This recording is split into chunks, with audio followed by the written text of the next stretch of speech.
here we go. This is the Skip Bayless Show, episode 50, in honor of one of my all-time favorite Dallas Cowboy interviews, D.D. Lewis, old number 50, a blast from the glorious Dallas Cowboy past, which is now all that I have left to hang on to. But this is, as always, the undisputed. Everything I cannot share with you during the 2.5-hour debate show, that is undisputed. In episode 50, I will walk you back through the minefield of emotions I suffered on Sunday night, leading into a very blue Monday for me. And as always, I will answer several of your sensational questions I love this week, such as, why do I have an Anchorman poster on the wall in my house, which you may have glimpsed in Sunday night's trash can video? I'll get to that in a moment. Also, what is my favorite Lil Wayne song? He's going to play a major role in what I'm about to tell you. And finally, whether I will root for Jalen Hurts, even though he plays for the divisional rival I hate the most. But first up, as always, it is not to be skipped. Please allow me to open a vein and bleed for you. I still have not recovered from Sunday night. Sunday night for me was the longest, strangest, roughest night I've ever had in my Cowboy-loving, Cowboy-watching life. Cowboys at 49ers kicked off out here in Los Angeles about 3:40. And as usual, I was ready to watch with my quote-unquote daughter, Hazel, talking about our 6-year-old Maltese, who was, as always, in her bed at my feet. Hazel loves watching games with me, though she mostly sleeps.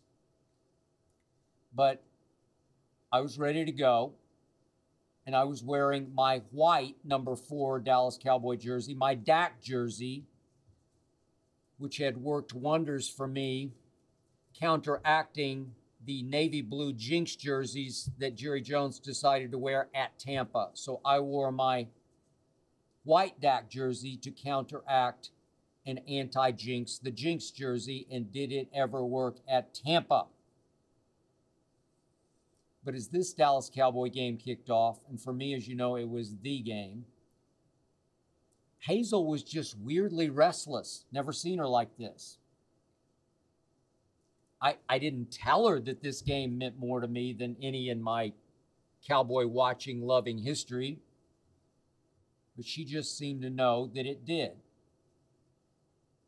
I guess my energy, she sensed, was just different for this Cowboy game, which obviously was a playoff game. Now that I look back on it, I think that Hazel just instinctively knew something I did not. That the most important game of the year to me, maybe even the most important game of my life, was not going to go well. For the first time in her life, Hazel just couldn't get comfortable. Never seen anything like it before. Not 3-4 minutes into the game, she got up, she went to the closed door, and she looked back over her shoulder at me like she wanted to leave the room. And I'm like, what are you doing? What's wrong? What happened? Never seen this behavior before. I had let her out before kickoff to do her business, and she had, so that wasn't the issue. And it wasn't that I was yelling or screaming because I hadn't made a peep yet, not yet. Now I'm convinced that Hazel just sensed impending doom. I really think Hazel knows me at least as well as my wife Ernestine knows me. And I do believe that Hazel did not want to see me suffer. She just knew what was coming. So I finally gave up and I let her out the door. The door of my, I guess you could call it my man cave. It's the room, it's sort of my office bedroom during the weeknights because I get up at 2 o'clock in the morning. It's where I watch all the games. And Hazel shockingly trotted right off down the hall to find Ernestine, and I called after her. You know the jinx rules. You leave, you can't come back. But as you know, my Dallas Cowboy offense never quite took off like I predicted it would. So there was nothing really to jinx when she scratched back at the door at halftime. And I decided, who cares? I'll just let her back in. There was nothing to jinx. It didn't seem to be going my way. And she immediately hopped right back in her bed, and I thought that we were cool, but we were not. Then near the end of the third quarter, you might remember, score was still tied 9-all. George Kittle happened. Brock Purdy. Brock Purdy? I lost to Brock Purdy, Mr. Irrelevant. Brock Purdy rolled to his left. He roamed far to his left. He spied maybe his third or fourth option on the play. And he unleashed. Pass was a little long. And, of course, that showboat grandstander George Kittle turned it into the most spectacular play of the day or night. It was a one-man tip drill. Tip, tip, tip, tip, tip, tip, tip, tip, tip, tip. And when George Kittle finally hauled it in for a 30-yard gain, I just couldn't help myself. I unleashed. I screamed bloody murder. I've told you before, this is just my way of venting, of releasing, of screaming the demons out of me. Up to that moment, I just kept thinking, we're going to do this. We're going to make one play. But now that grandstanding, showboating, goofy, front-running George Kittle had tipped the pass to himself, and they had made the first big play. And yet, my man Trevon Diggs went careening right past George Kittle without making any attempt to dislodge the football, and I let loose. They said later, well, Diggs didn't want to incur any 15-yard penalty for hitting a defenseless receiver. But I personally thought Diggs went softer than Sharman in that moment and wanted no part of a high-speed collision with a punishing tight end, who I guess would have hurt Diggs more than Diggs would have hurt him. But I'm like, come on, Trevon, this is it. Listen, I have screamed like that 100 times, 200 times, 300 times with Hazel asleep at my feet. And she has never flinched before, never flinched.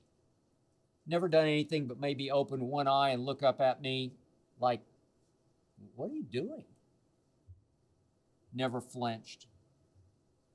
And yet, this time, as I let loose, Hazel sprang from her bed and went running into my bathroom for shelter. I'm like, what are you doing?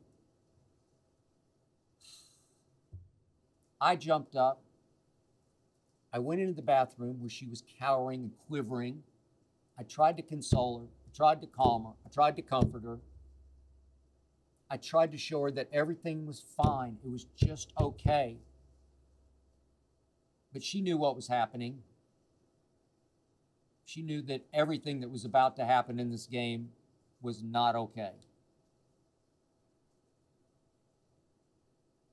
she just knew this game on this night would not end right. And was she ever right? This night did become the worst night of my Cowboy-loving life. The more I think about it, the worse it gets.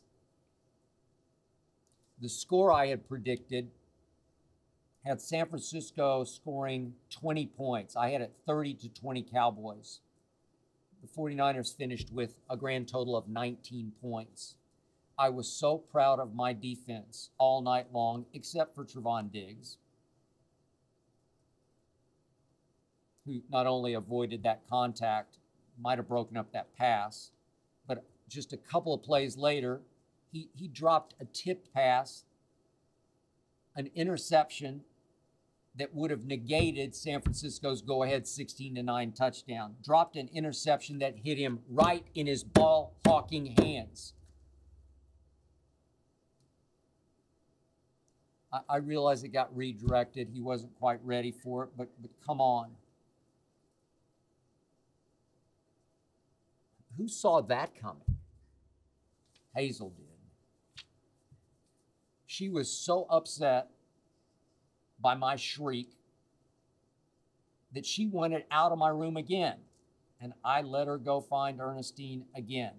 Ernestine later told me after the game was over that Hazel came to her so upset, so needy of love and comfort, that Ernestine had never seen her like that before. Who knew? So the reason this Cowboy game meant more to me than any ever is that, as you might remember, as I've said, sitting in this seat to this microphone, I truly believed that this team had the firepower, the maturing firepower and star power to break through and at least get to its first NFC Championship game in 27 years. 27 years. There were so many Super Bowl caliber displays from my team this year. Remember, 40-3 at Minnesota, 33-0 in the fourth quarter against the Indianapolis Colts, as bad as they were, but still 33-0. 40 points we scored against Philly. 40. And then that tour de force in the first round of the playoffs at GOAT. Dak Prescott playing the game of his life with a QBR scale 0 to 100 of 97. Game of his life. I truly believe that Dak Prescott had finally turned that proverbial corner, finally had figured it out. He finally had sold me once and for all. This was it. My Cowboys were headed through San Francisco to the NFC Championship game at Philadelphia. Hey, we're just a little better than the Eagles. You know it, and I know it. Just a little better. I mean, Dak scored 40 on that defense. 40! And here we were at San Francisco, and we got to play a 49ers rookie named Brock Purdy. I watched him for 4 years at Iowa State because I'm an Oklahoma Sooner diehard fan. He wasn't bad. He always competed. He always battled. But hey, we led the league in turnovers, takeaway turnovers, takeaways. Led it 2 years in a row. This was my Dallas Cowboy defense in a divisional playoff game. As I predicted, come on, we are going to intercept him twice. We are going to strip sack him at least once, maybe twice. We got this. I'm going to say this one last time. For the first 34 years of my Cowboy fandom, that's from age 10 to 44, the Cowboys played in 8 Super Bowls, won 5 of them, played in 16 NFC Championship games, and won 8 of those, played in 49 playoff games over those 34 years. That was 18 more than any other NFL team played in that span. Think about that, 18 more. That was astonishing to me. That spoiled me rotten. That's how they became America's team. Give me Roger Staubach. I got to know him well when I covered the Cowboys. Give me Troy Aikman. I got to know him very well when I covered the Cowboys and still keep in touch with him. Would you believe that in the 27 years since Aikman's Cowboys won the franchise's last Super Bowl, my Cowboys are a grand total of 5-12 now in playoff games? 5-12. That is the worst playoff winning percentage in the entire NFL. So I went from the best to the worst. And the 12th loss in that span happened Sunday at San Francisco. For me, America's team has turned into America's tease, led by Captain Tease, Dak Prescott. Listen, I am still in shock over the way Dak Prescott played Sunday evening at San Francisco. The more I think about it, it was abominably, ignominiously awful. I actually thought Dak had some Troy in him. Was I ever wrong? I actually thought he had a little bit of Roger the Dodger in him. Captain Comeback. Was I ever painfully wrong? I honestly bought into thinking Dak had turned the corner, and instead he drove me right over the cliff. As I've said on Undisputed this week, he went from that QBR of 97 to turning into my all-time favorite 60s rock and roll one-hit wonder called 96 Tears. From 97 QBR to 96 Tears. If you haven't heard it, call it up and listen to it. It's really good. It's by a group called Question Mark and the Mysterians. And that's become Dak Prescott for me. One giant question mark. I have tried and tried and tried to love Rain Dakota Prescott.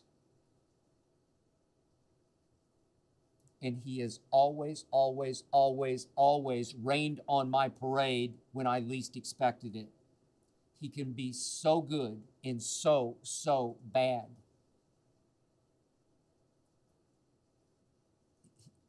His ceiling can be pretty high, but his floor can be scary low.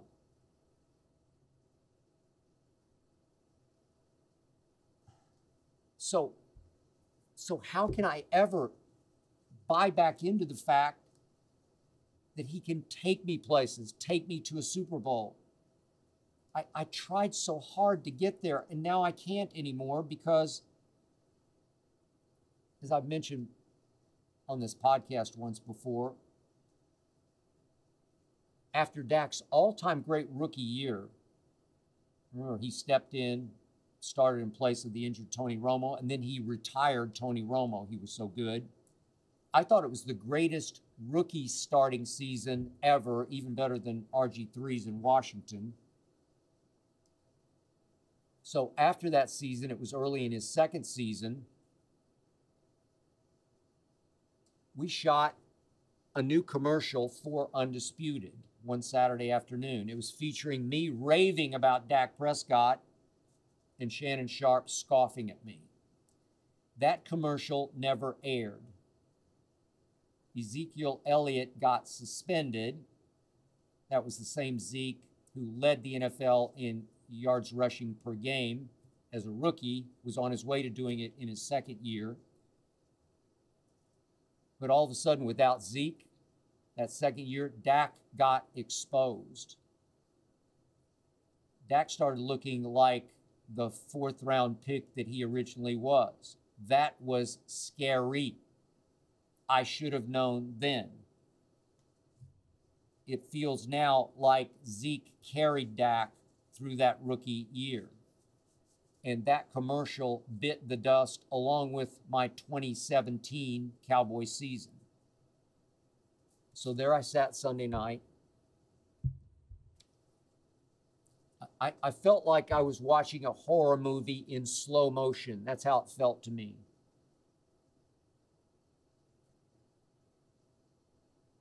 I couldn't help but conclude that Dak Prescott lost that game. I rarely blame one man for losing a game the way I did this one man for losing that game. But Sunday night was completely and utterly on Dak. Yes, it really hurt losing Tony Pollard before halftime. God bless him in his recovery from ankle surgery. I stand by what I said before the game. He's a little better than Christian McCaffrey is, and he was proving it until he went down. And yes, Trevon Diggs muffed that interception. That was a killer. And yes, can somebody please out there explain to me how Kevontae Turpin, the USFL MVP, got tackled by the kicker on what should have been a kickoff return for a touchdown? Please explain that. And no, I will be the first to admit that my man, Micah Parsons, 11 from heaven, didn't come up quite as big as I had hoped, didn't have the impact on the game I had anticipated. I will give you all of the above. But we all know what happened. Dak Prescott literally threw that game away.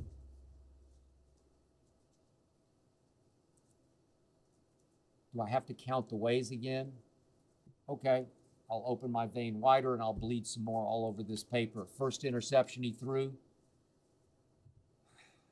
cost us 3 points that should have been 7, but the defense held. Second interception, that's in the red zone, 2nd and 2 at the 18, cost the Cowboys 3 or 7 points. Then on 3rd and 7, also in the red zone from San Francisco's 7, Dak threw behind Zeke, high, wide, and too hard. 7 points became 3 points. And then here we go. Dak underthrew CeeDee Lamb, who'd broken free for what I thought was a touchdown. CeeDee had to backtrack, and he made a miraculous catch and got fouled, interfered with as he caught it. But that easily could have gone for 7. And then on the same series, he woefully underthrew wide left CeeDee, who was running deep and had a step on Fred Warner, who happens to play linebacker, stuck on CeeDee, for what could have been a touchdown. If you got it up and over and laid it out for CeeDee to run to it, I think it's 7. But what do I know? Then came the final nail to my psyche's coffin. 2:56 left in the game. I'm still hanging on for dear life. 2nd and 10 from the Cowboy 18. Would you believe that Michael Gallup broke open deep? Hadn't caught a pass all day. Ended up catching no passes. Because this one, Dak so misfired that he threw wide right over the wrong shoulder, the wrong direction. It was actually Dak's worst throw of the game on the throw that could have changed the game the most. Michael Gallup's a long strider. Once he gets unfurled, unwound, he can fly. It takes him a while, but he was unwound. He was about to be unleashed. If you lead him, let him run to the football, he's a legit deep threat. He might still be running. What if that goes for a touchdown? What if with 2 minutes and 45 seconds left, we're going for 2 to win the game? I wouldn't have trusted Brett Maher to make the extra point, but I did trust him to make field goals because I kept saying he'd never missed a field goal when he went south, only the extra points. So go for 2, try to win it 20-19. See if the defense can hang on for dear life after that. Maybe so. Come on. It's Brock Purdy. It's not Joe Montana. It's not Steve Young. It's Brock Purdy. So I'm thinking, if you make one throw, Dak Prescott, for your life to save my Cowboy-loving life, can't you make that? No. way wide right, high and outside, pathetically off target. Pathetically. I just sat there shaking my head saying, why me?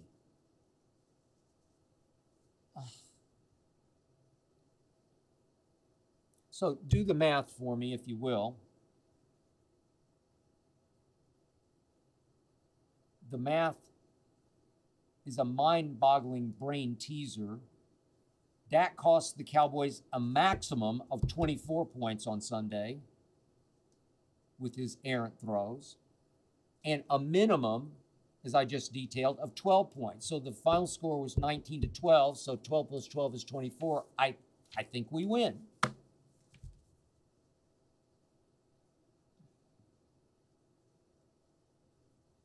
Near the end of the game, Dak threw a ball that should have been pick six. That's how bad it got, but I'm not even counting that one. How could the game end so shamefully? What was the last play of the game? That was ultimate for me, insult to injury.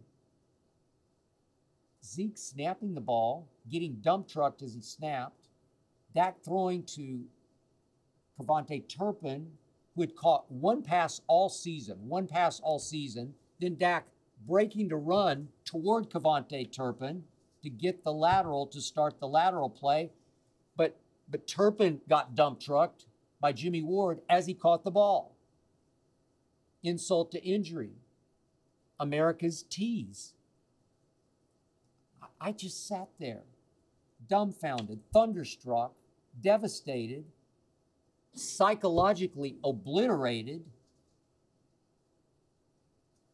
We easily could have won that game. Easily.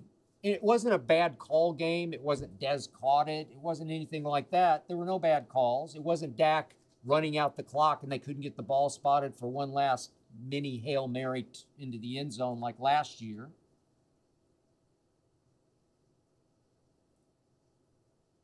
We did not win because Dak Prescott simply is not that guy. That's when it hit me. I'm finally done with Dak Prescott once and for all. It is time, as I've said on Undisputed, to move on from him, to trade him, to replace him, to either trade for a starting quarterback, I'll get to that in a moment, or find some kid that you hope turns into Brock Purdy. They did it. Why can't we? I just watched Dak Prescott lose back-to-back playoff games to Jimmy G and Brock Purdy. Help me out. What's wrong with that picture? Man.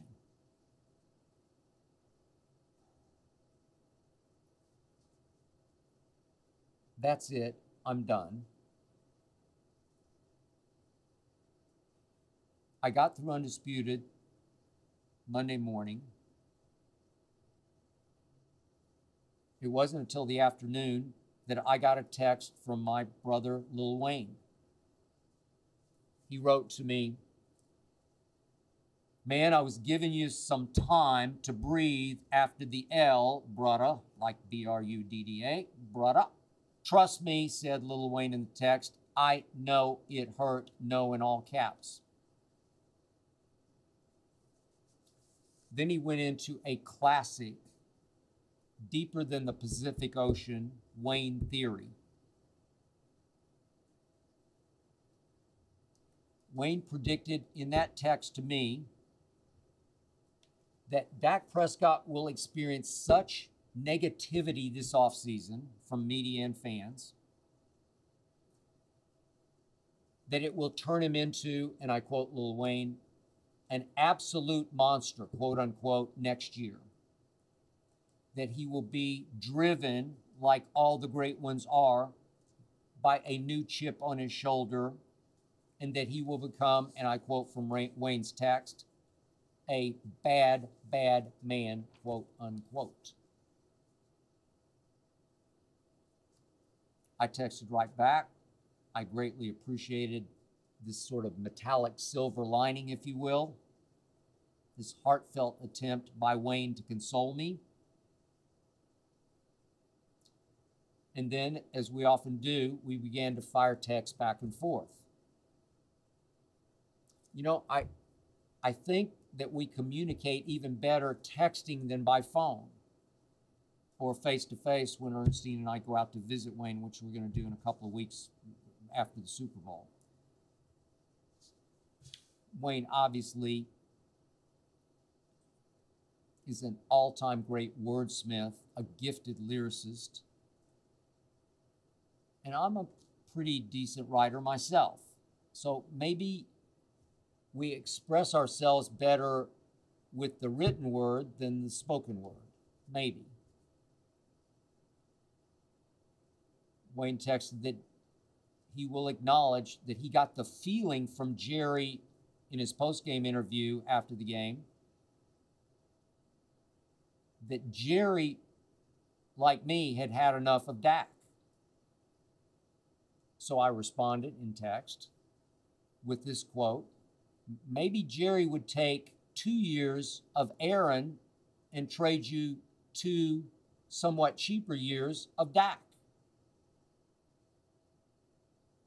I remind you that Wayne, of course, made it clear as broken glass in a tweet earlier this season that he was as done with Aaron Rodgers as I am now with Dak. Remember, it was after the Detroit game at Detroit, the Green Bay loss at Detroit, in which Aaron had thrown those 2 mind-blowing interceptions. That's when Wayne tweeted, and I quote, "RIP to the season. We should have gotten rid of 12 before the season." End of tweet.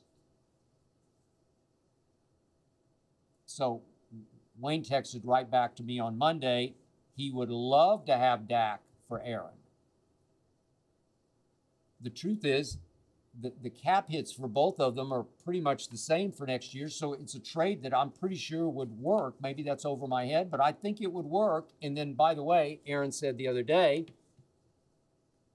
that he would now be willing, for the first time ever, to take maybe not a pay cut, but some rearranging of money to benefit a team's salary cap. And I think he was trying to make himself a little more viable for trade. Jerry, you listening? So Monday I texted right back to Wayne, deal, with an exclamation point. And I continued, maybe the most notorious Cowboy killer wouldn't kill us if he were our quarterback for his final 2 years. Again, I remind you, Aaron Rodgers is 8-2 lifetime versus my Cowboys, 2-0 in playoff games versus my Cowboys. And as I said on this podcast, ahead of the Cowboys at Green Bay game this year,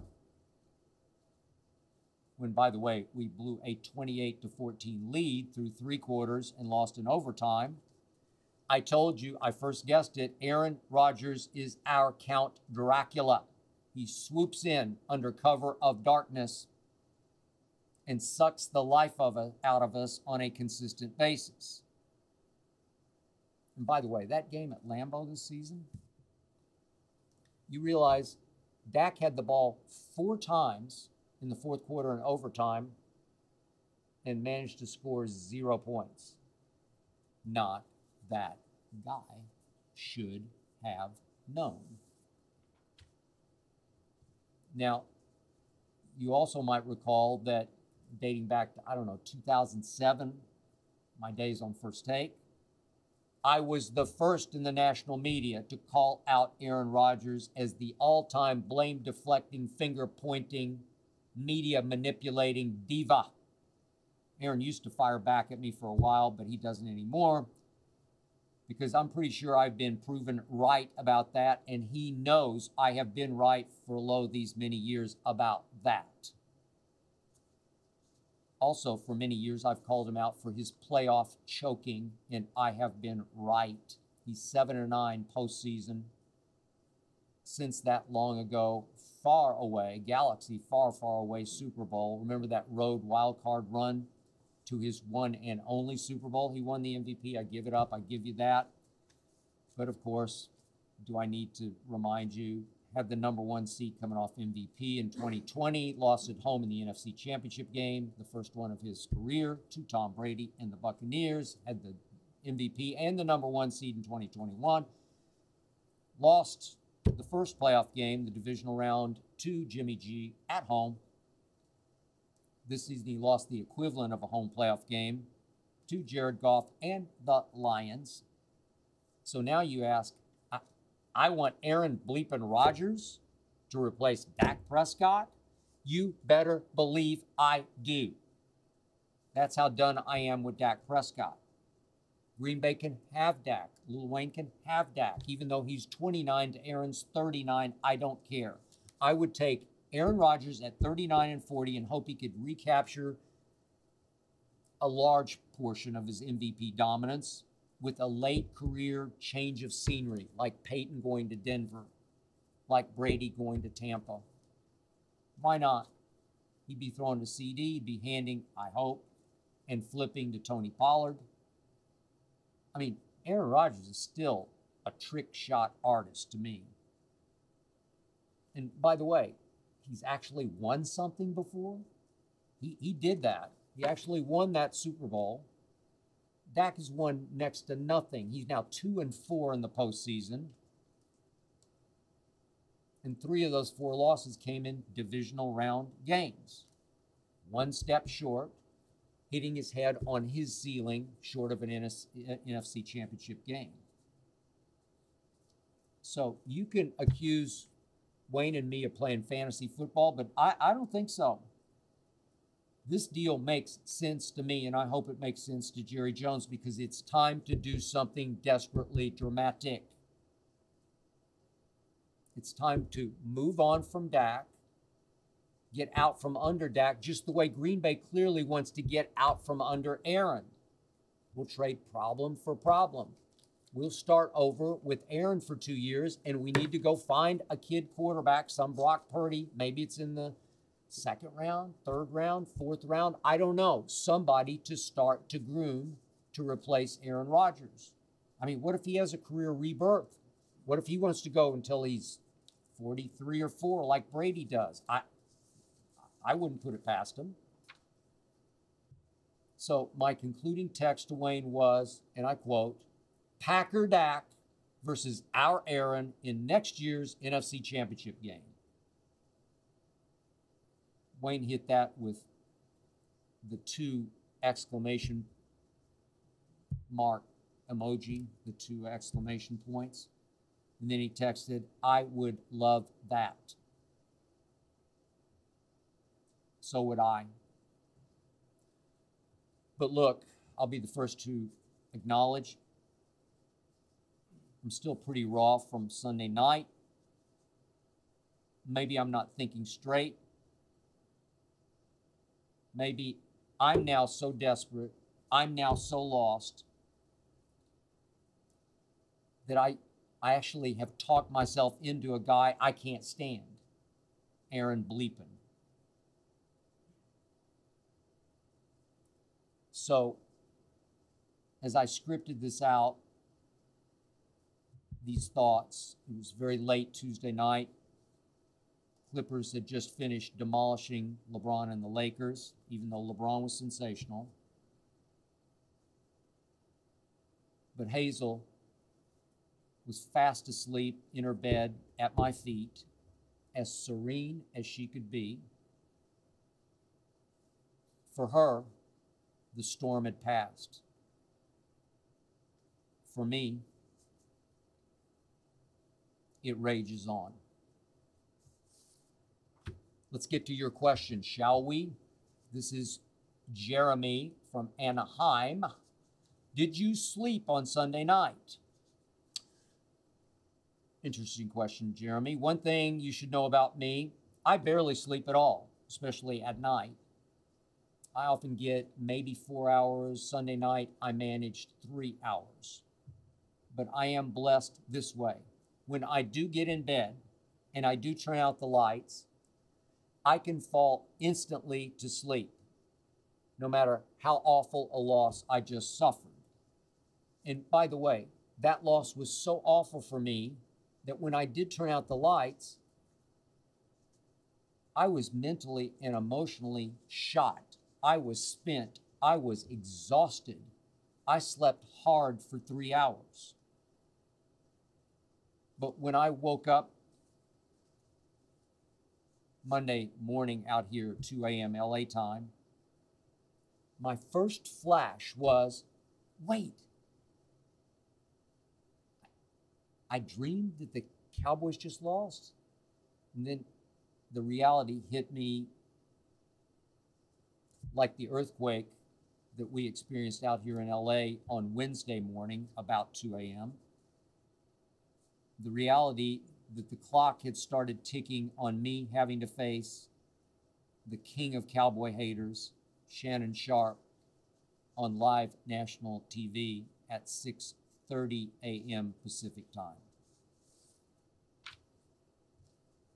Dre from Los Angeles.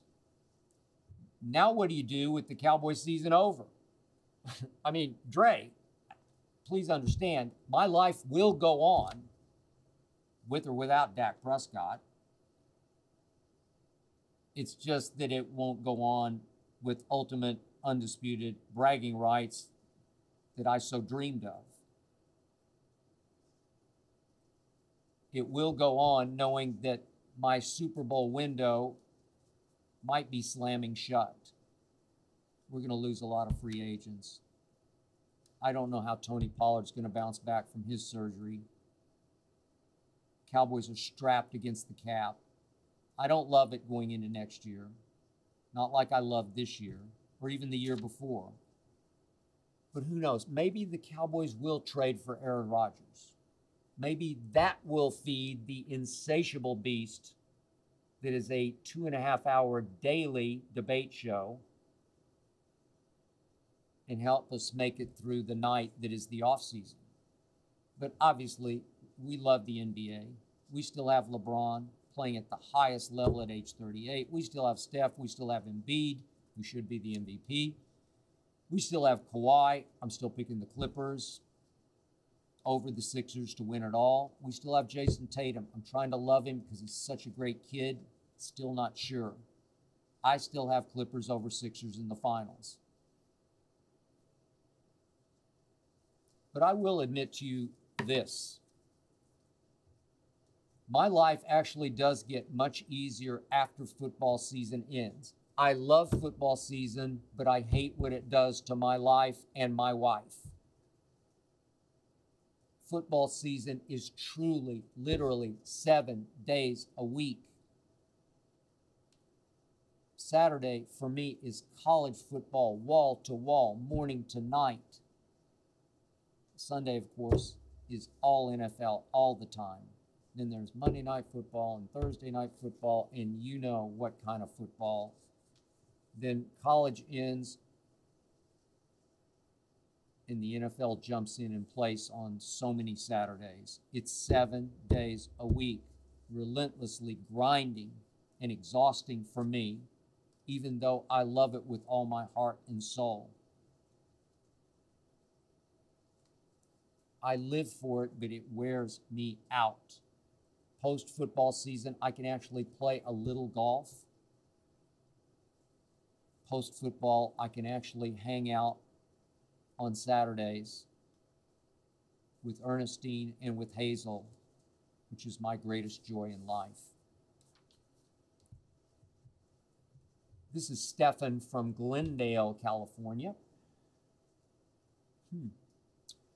What's your favorite Lil Wayne song other than the Undisputed theme?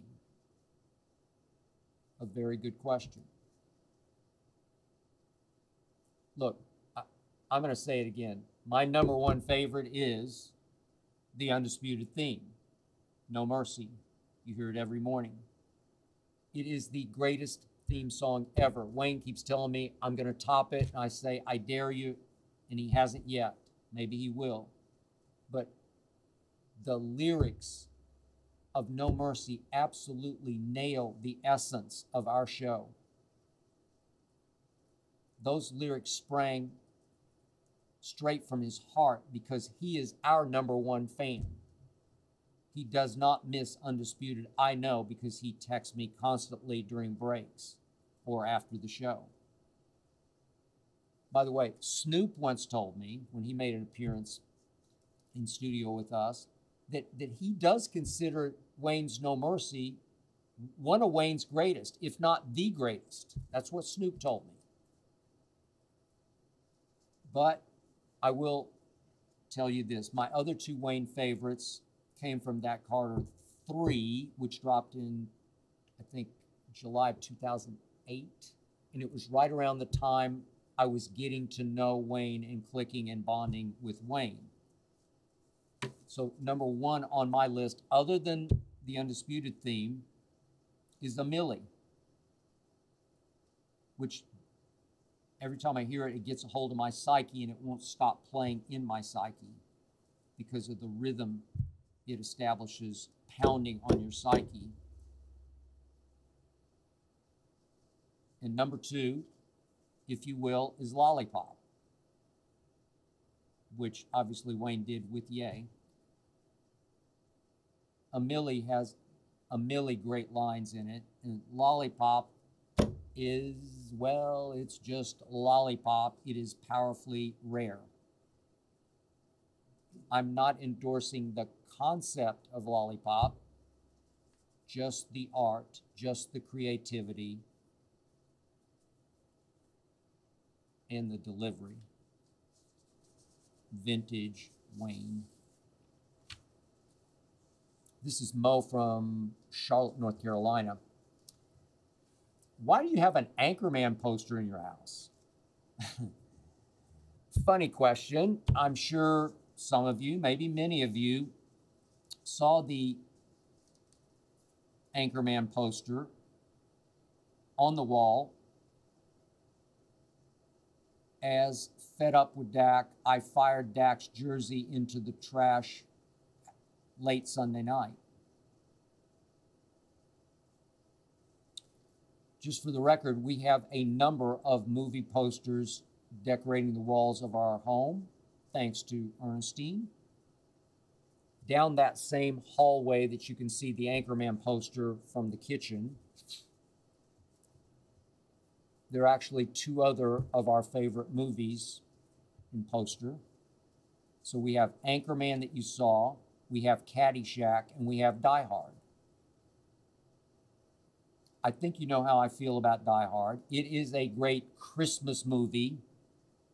I could watch for the 147th time tonight. Maybe I will. No, I don't have time. Hey, give me John McClane, give me Sergeant Al Powell, give me Hans Gruber. I know every line. I've told you we can look out our window and see the actual Die Hard Tower, Nakatomi Plaza Tower, which is actually a Fox Tower. But Anchorman is our, Ernestine and mine, all-time favorite comedy, all-time. Because in largest part, I'm in the TV business and I have worked with several Ron Burgundys. Ron Burgundy is the essence of Will Ferrell, the essence. You know, most great comedies have what, an 80% hit rate on the jokes and the gags. Anchorman is 98%, at least for us.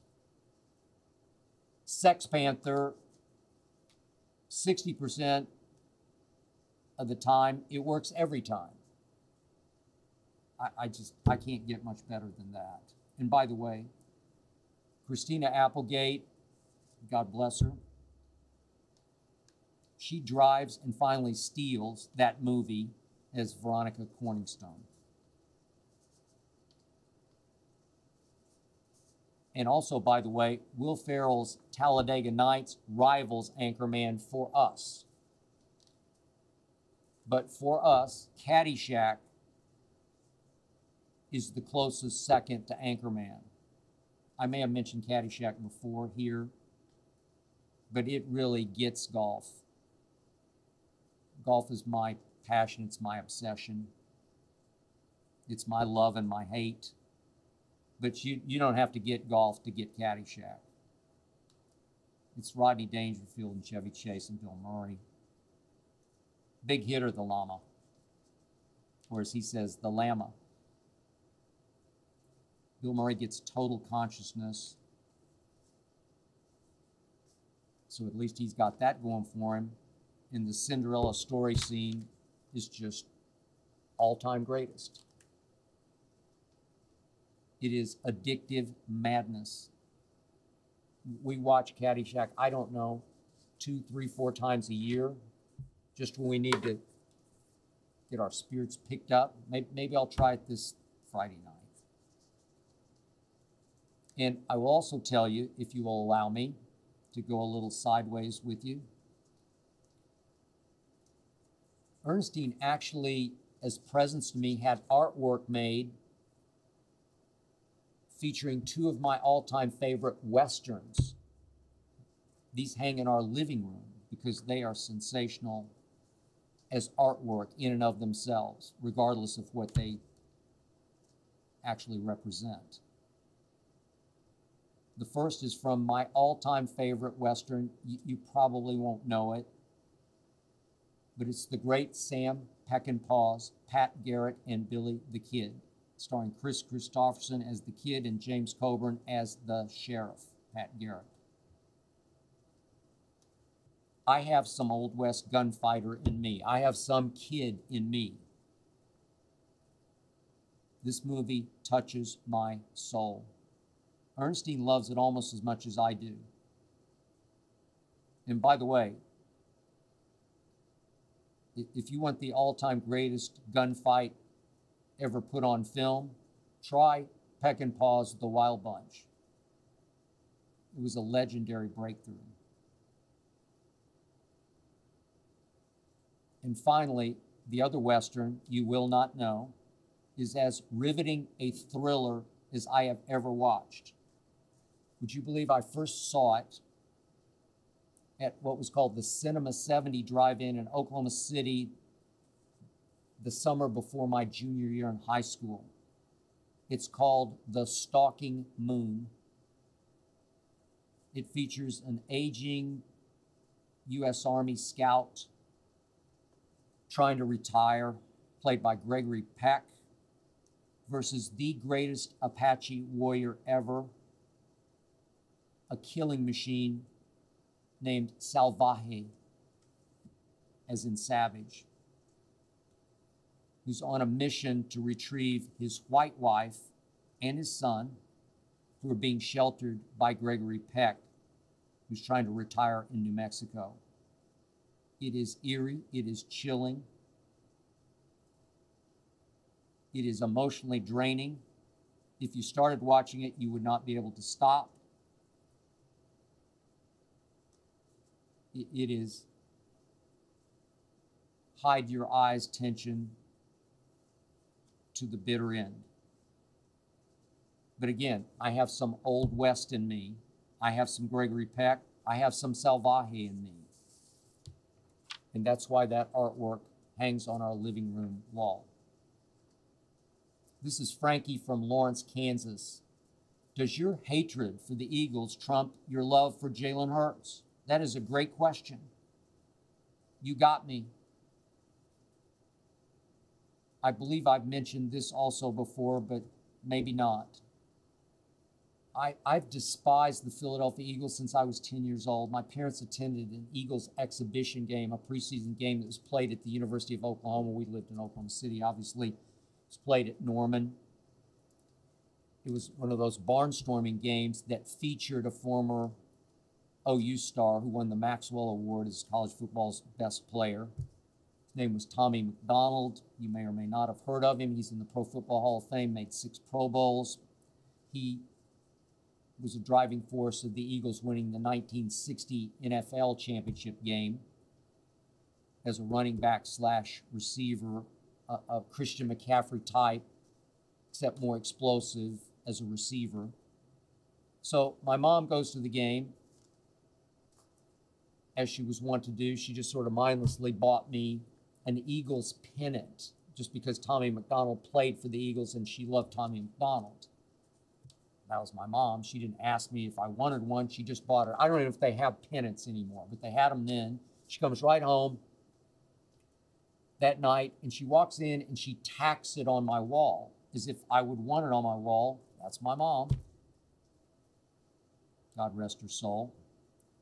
And I despised it. I despised that color, that Irpy Eagles green. It stayed up there for 2 years until finally one day I just said, I don't care what she says. I'm taking it down and I'm trashing it. And I did, and she didn't notice, thank God. But to me, the Eagles were always the villains of the division versus the Cowboy good guy heroes. At least that's how it came across to me, certainly as a little kid. But that's until now. This has nothing to do with the fact that Jalen Hurts did play 1 year for my Oklahoma Sooners. It's just because I have so much respect for this young man, this coach's kid. His father was his high school coach, who excels with his intangibles as powerfully as his tangibles. He is an all-time great leader. He is a great playmaker, big game, big play playmaker, who has underrated passing skills and quarterback intellect. I tweeted the moment he was stolen by the Eagles in the second round, that he's going to change life in Philadelphia, that he would instantly be better than Carson Wentz. And he was, and he has. Should be the MVP this year because of the degree of difficulty he was up against versus what Mahomes had in Kansas City. At least he did still have Travis Kelce, greatest receiving tight end ever. So, yes, I am now picking Jalen Hurts. I am rooting for Jalen Hurts, despite the ugly uniform he is forced to wear. And finally, this is from Willie from New Jersey. Is the Dak jersey still in the trash?